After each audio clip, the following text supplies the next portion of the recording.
Quand c'est bon, il faut dire que c'est bon. On te dit supporte le Real, toi tu dis le Real c'est quel club? Pendant qu'on ne fait que remporter les trophées. Attends, est-ce que tu vois ta vie? À un moment donné, il faut éviter les équipes de la souffrance. Il faut supporter les équipes de grandes visions. Les équipes qui sont faites pour réussir. À part le Real Madrid qui est la meilleure équipe au monde. Les autres là, c'est les Chinois. Ils vont gagner aujourd'hui, demain ils vont perdre. Leur joie ne dure pas. Alors qu'avec le Real Madrid, la joie c'est tous les jours. Regarde comment ces sorciers sont en train de transpirer dans les maisons. Allez, buvez de l'eau, vous dormez. On ne vous a pas menti. Quand il a hier été nommé meilleur joueur de l'année, on ne vous a pas menti. Regardez bien, déjà tout part de l'incroyable boulot de Bellingham. Vinicius Mbappé en projection, Bellingham qui les lance en profondeur. Vinicius qui réceptionne le ballon en pleine surface, personne devant lui. Rien qu'ici, il peut marquer à une reprise. D'une telle distance, il a réussi à mettre le gardien à genoux. Ouais, c'est un jouet. Il le passe comme si c'était un jouet. Quand t'as un petit ta famille qui laisse traîner un jouet là c'est pareil. Alors qu'il peut marquer encore une fois, il la donne à Mbappé, cache vide qui marque. Une passe D digne d'un but. On enlève bien évidemment pas le but de Kylian Mbappé qui était également en train de faire un très bon match. Mais ça là, c'est une passe digne d'un but, digne de ce trophée. Sans parler de leur travail collectif juste incroyable sur l'action. Les individualités comme on a toujours attendu de eux. Bellingham qui déclenche cette passe en profondeur. Vinicius qui réceptionne, qui met à genoux le gardien. Mbappé tel un neuf, tel qu'on a toujours attendu, qui vient terminer ça. Dans un match où on était peu inspiré. Qui fait la différence? Le trio. Les individualités hors normes. Parce que cette équipe, c'est ça. J'ai tout simplement pas les mots devant l'action et c'est ce que je veux toujours voir désormais. Il n'y a que 1-0 pour l'instant. On va pas crier trop fort, mais c'est bien parti les gars. Il faut qu'on parle de Rodrigo parce que ce gars-là commence sérieusement à m'énerver. Regardez s'il vous plaît la merveille. Regardez. Regardez-moi ça. Regardez-moi ça.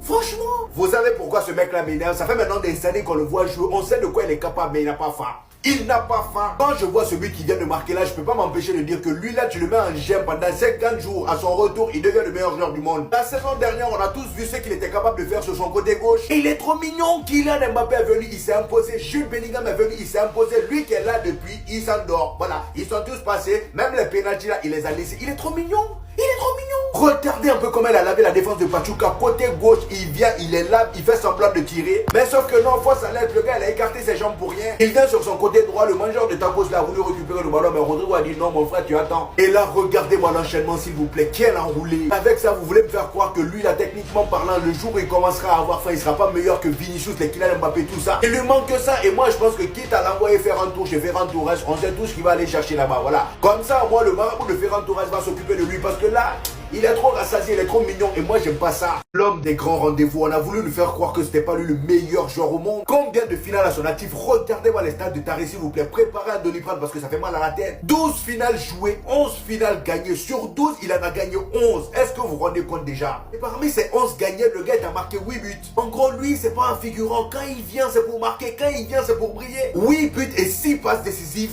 2 buts en finale de Ligue des Champions. Et comme si c'était pas déjà suffisant, un triplé en plus de ça. 14 buts au total en 12 finales les amis. Est-ce que vous vous rendez compte de la dinguerie s'il vous plaît? Et c'est à lui là vous voulez comparer Rodri? Contrairement à l'entraîneur de Rodri, Carlo Ancelotti, lui il a encore tous ses cheveux sur sa tête. Il n'est pas là à se gratter le crâne après chaque match. Et ce qui m'a le plus fait plaisir aujourd'hui, c'est la connexion entre ces deux là, Kylian Mbappé et Vinicius. Si vous avez remarqué, ça commence à grandir petit à petit. La passe décisive qu'il lui fait aujourd'hui en est la preuve qu'il aurait pu marquer. Et pour terminer, Don Carlos, malgré qu'il passe son temps à nous faire chier, le gars il vient de battre encore un record. C'est tout simplement l'entraîneur le plus capé de l'histoire du Real Madrid. 15 trophées à son actif. Waouh! Et tout ça en 316 rencontres les amis, soit un trophée tous les 21 matchs en moyenne. C'est une dinguerie. On peut tout lui reprocher le fait qu'il fait pas jouer beaucoup les jeunes, mais faut pas se mentir, ce gars-là a de la chance. Et vous comprenez maintenant pourquoi il a passé autant de temps au Real Madrid. Le gars, même si le fond de jeu n'est pas terrible, la plupart du temps, il reste quand même là et il remporte des trophées. C'est pour ça qu'il est là depuis. Pour tous ceux qui espèrent comme moi qu'il se barre la saison prochaine, il va encore rester, croyez-moi.